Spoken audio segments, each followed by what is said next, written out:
Hello everyone, and welcome to this video. Today I want to share a story that changed my life in a powerful way. This is not just a story about learning English.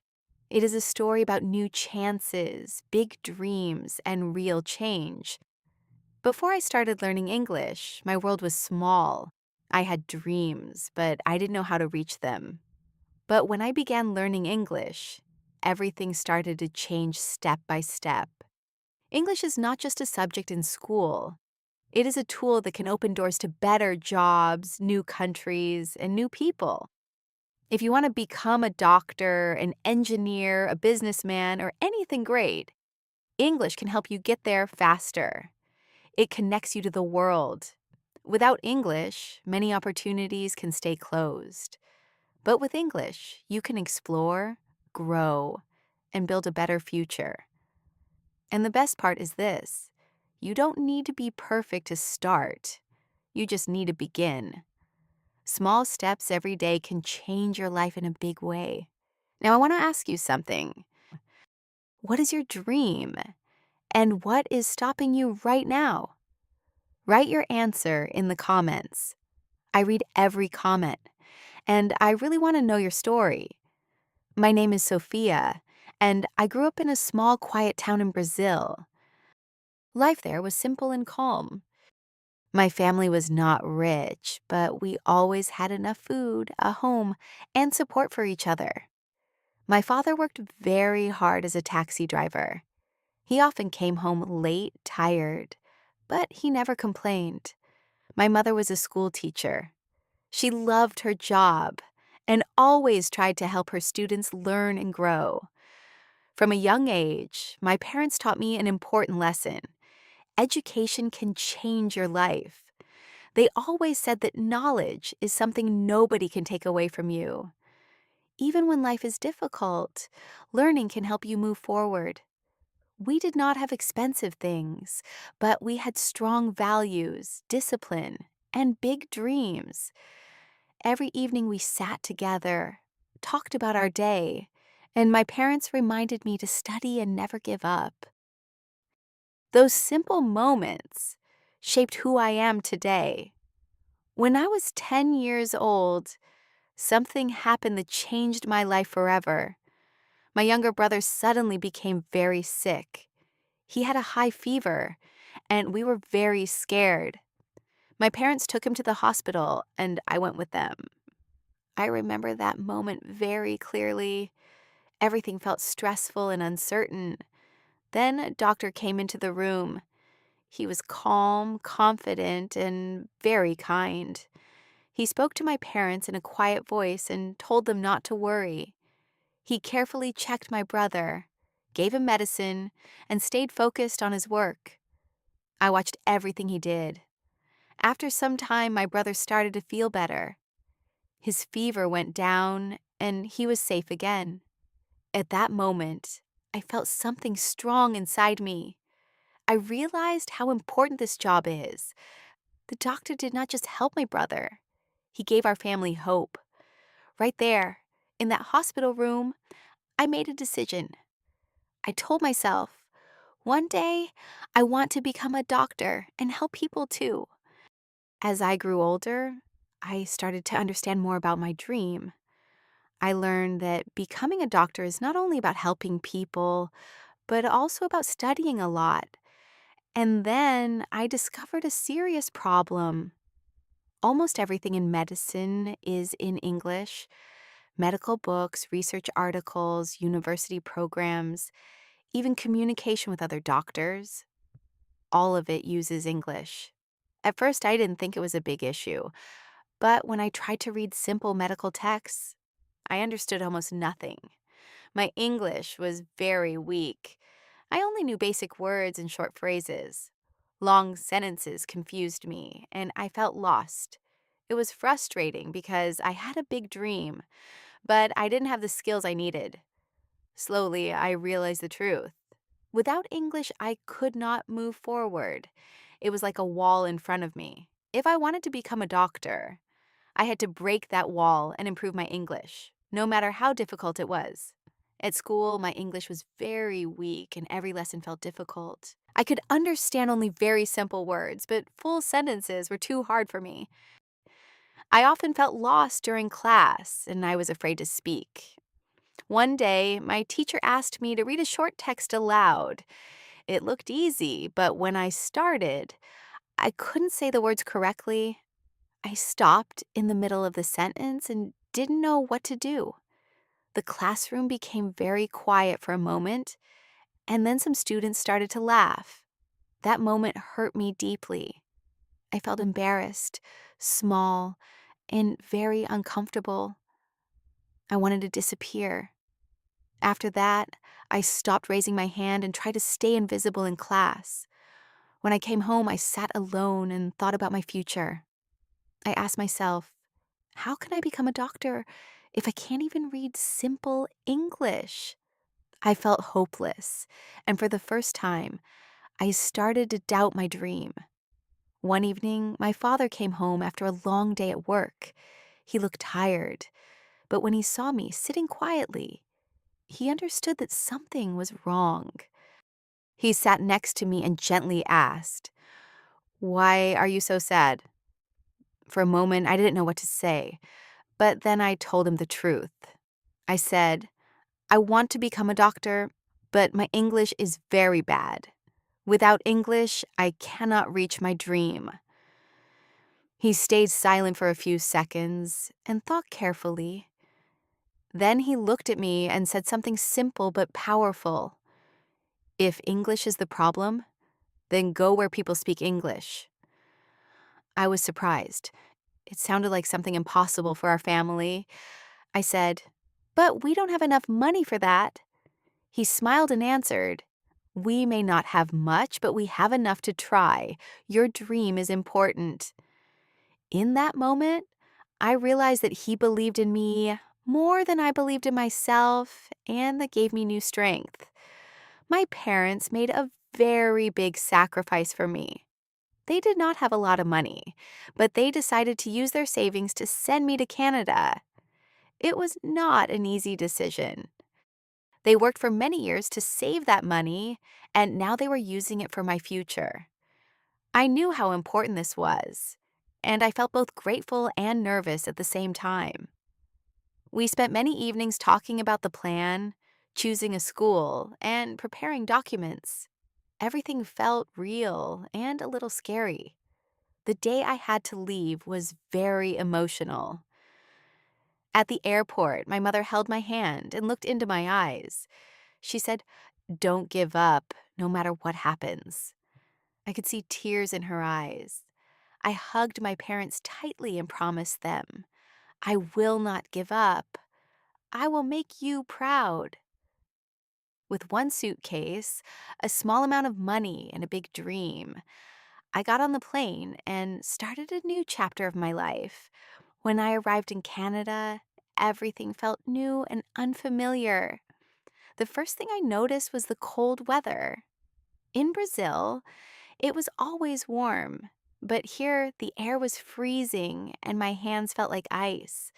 The food was also very different. I missed my mother's home cooking and the simple meals I was used to. People were kind, but they spoke very fast. I tried to listen, but I couldn't understand most of what they said. It made me feel confused and nervous. Even simple situations like talking at the airport or buying something felt difficult. That first night, I sat alone in my small room. It was quiet, and I suddenly realized how far I was from home. I started to cry because I felt completely lost. I didn't know how I would live here, study, or communicate. For the first time, I truly understood what it means to be alone in a new country. At school in Canada, I quickly understood that my English was not enough for real communication. During lessons, I listened carefully and often understood the main idea, but when it was my turn to speak, everything became difficult. I knew what I wanted to say in my head, but I could not find the right words in English. My mind felt slow, and my sentences were very simple and broken. Sometimes the teacher asked me questions, and I stayed silent for a few seconds, trying to answer. It was frustrating because I had thoughts, but I could not express them. I felt nervous every time I had to speak in front of others. I was afraid of making mistakes and sounding strange. In those moments, I felt small and weak, like a child who was learning to speak for the first time. It was not easy, but I understood that this was part of the process, and I had to keep going.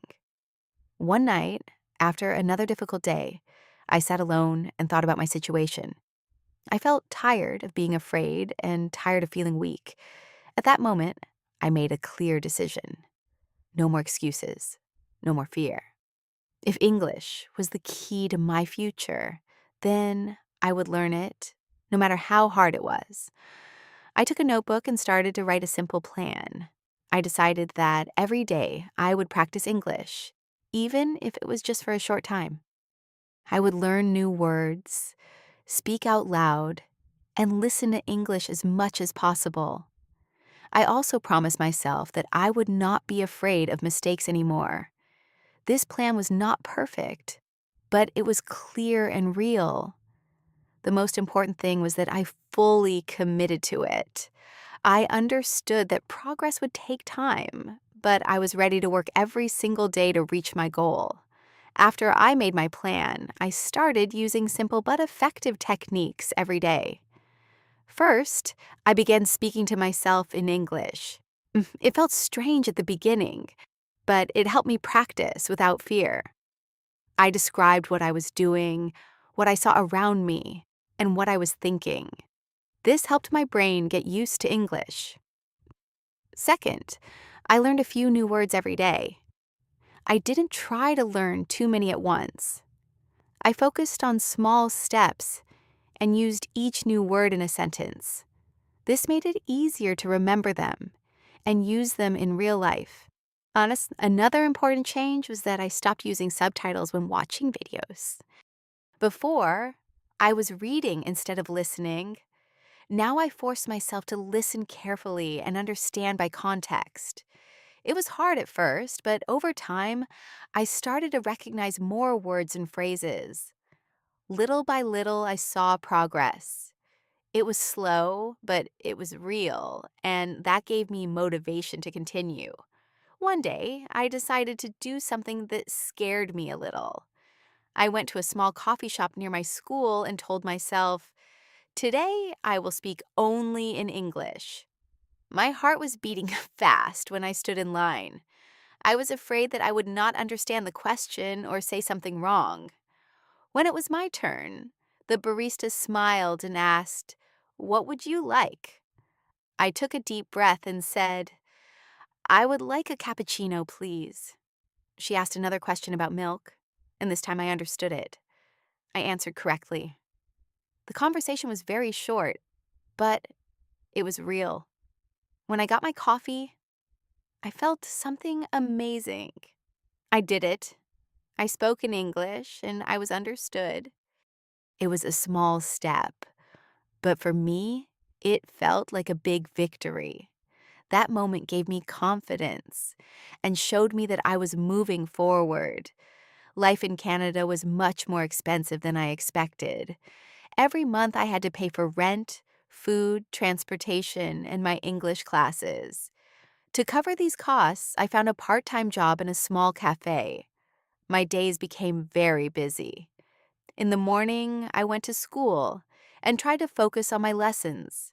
After that, I went to work and spent several hours serving customers and cleaning.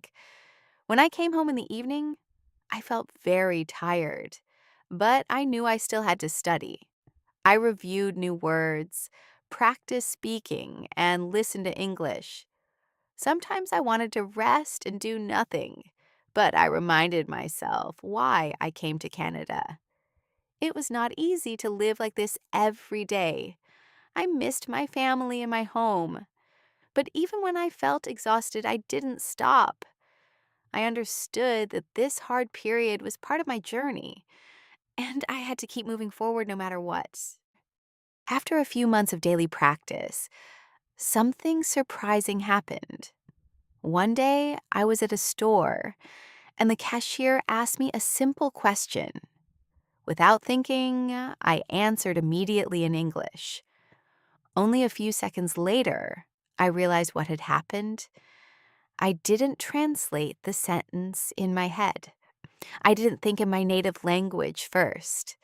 The answer just came out naturally. This moment felt very special to me. Before my brain worked slowly, I always heard English, translated it, then created an answer and translated it again. It took time and made me nervous. But now something had changed. My mind started to understand English directly. That was a big turning point in my journey. I finally felt that English was becoming a part of me. I was not just learning it anymore. I was starting to live in it, think in it, and use it naturally every day. If you really want to improve your English, you need to take action every day. The most important thing is to speak, even if you feel shy or unsure.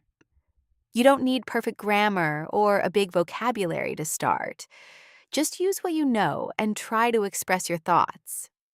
Another important step is to stop translating everything in your head. When you translate, your brain works slower and you lose confidence. Try to think in English, even if your sentences are simple. This will help you become more natural over time. Also, surround yourself with English as much as possible. Watch videos, listen to music, change the language on your phone, and read simple texts. The more you see and hear English, the faster you learn. And don't be afraid of mistakes. Mistakes are not your enemy. They are a part of the process. Every mistake helps you grow. Remember, progress comes from action, not from waiting to be perfect. At one point, I understood that I needed to face my biggest fear, talking to native speakers. Before that, I always tried to avoid real conversations. I was afraid that I would not understand them or that I would say something wrong.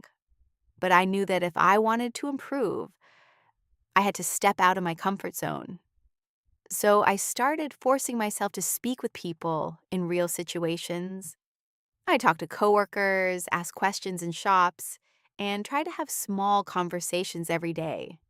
At first, it felt very uncomfortable. My voice was shaking, and I often felt nervous.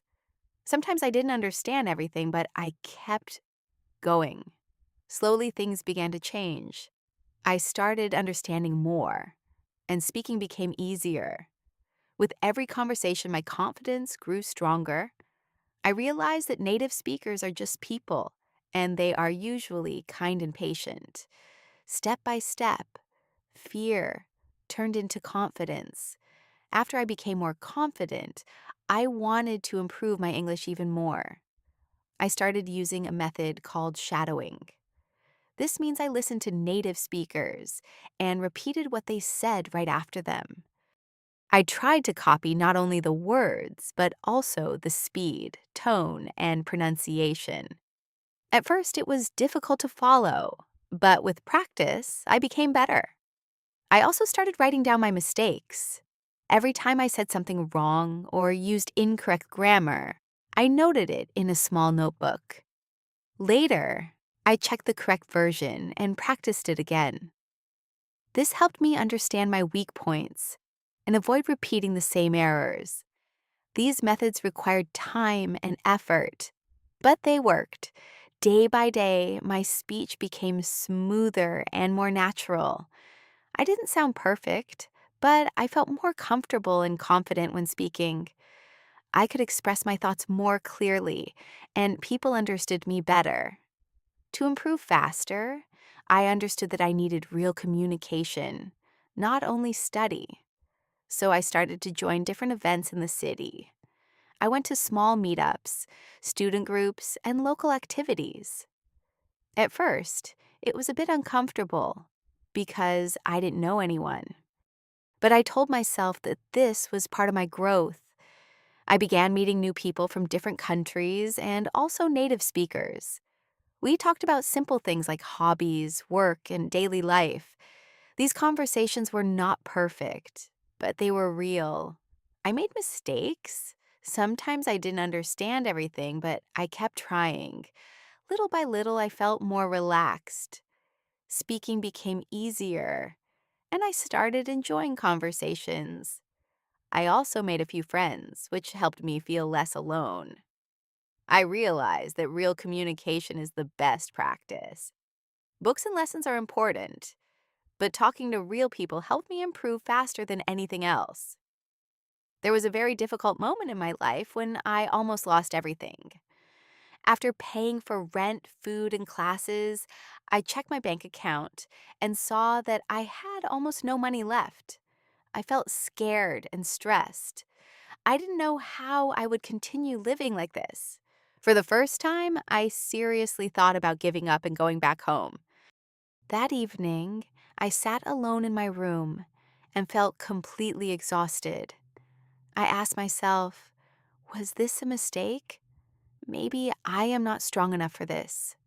It was a very emotional moment, and I felt close to quitting. But then I remembered why I started this journey. I thought about my dream of becoming a doctor and about my parents who gave everything they had to support me. I understood that I couldn't give up now. I took a deep breath and made a choice to continue, no matter how hard it was. To enter medical school, I needed to pass an important English exam. It was a big step, and I knew it would not be easy. The exam tested reading, writing, listening, and speaking. Every part was challenging, especially the speaking section, where I had to talk confidently and clearly. I created a strict study routine. Every day I practiced for several hours. I read articles, wrote essays, listened to recordings, and spoke out loud. Sometimes I felt tired and frustrated, but I didn't stop. I reminded myself that this exam was the key to my future. On the day of the exam, I was very nervous. My hands were shaking, but I tried to stay calm and focused. I did my best in every section. After that, I had to wait for the results, and those days felt very long. Finally, I saw my score. I passed. I couldn't believe it. All my hard work paid off, and I was one step closer to my dream. Medical school was even more difficult than I expected. All the classes were in English, and the vocabulary was complex. At the beginning, I struggled to understand lectures and read textbooks. Sometimes I felt overwhelmed, but I reminded myself that I had already come so far. I created a routine again. I reviewed my notes every day, looked up new medical terms, and practiced explaining ideas in simple English. I also studied with other students. We helped each other and shared knowledge. Step by step, things became clearer. I started to understand faster and speak more confidently during presentations. There were moments when I felt tired and wanted to rest, but I didn't give up. I stayed focused on my goal. Year after year, I improved my skills and knowledge. Finally, the day came when I stood on the stage and received my diploma. I had become a doctor. It was a proud moment, and I knew all my hard work was worth it. After graduation, I got my first job in a hospital. It was a big step in my life, and I felt both excited and nervous. On my first day, I remembered how far I had come. From a student who couldn't speak English to a doctor working with real patients. The job was not easy. Every day I had to make important decisions, help people, and stay focused. I used English all the time to communicate with colleagues and patients. At first, it was still a challenge, but I quickly became more confident. I also started earning good money, which helped me live a better life and support my family. But money was not the most important thing. The best part of my job was helping people. When I saw patients feel better, it gave me a strong sense of purpose. That was my real success, not just the job or the salary, but the ability to make a difference in someone's life. At the end of my journey, I understood one important truth. Nobody will change your life for you. Not your parents, not your teachers, not your friends. Only you are responsible for your future. If you want something better, you have to take action and work for it. It is very easy to make excuses. You can say, I don't have time, or it's too difficult, or I'm not good enough. I said these things too. But excuses only keep you in the same place. They don't help you grow. Real progress starts when you are honest with yourself. You need to accept your weaknesses and decide to improve them. Work hard, even when you don't feel motivated. Do something every day, even if it is small. Step by step, these small actions create big results. If you want to change your life, start with yourself. Build discipline, stay consistent, and never stop improving. That is the real secret of success. Now you have a choice. You can stay where you are and keep waiting, or you can take action and change your life. No one will do it for you. Start learning English today, even with the small steps. Practice every day, stay consistent, and don't be afraid of mistakes. Your future depends on what you do now. Begin today and build the life you truly want.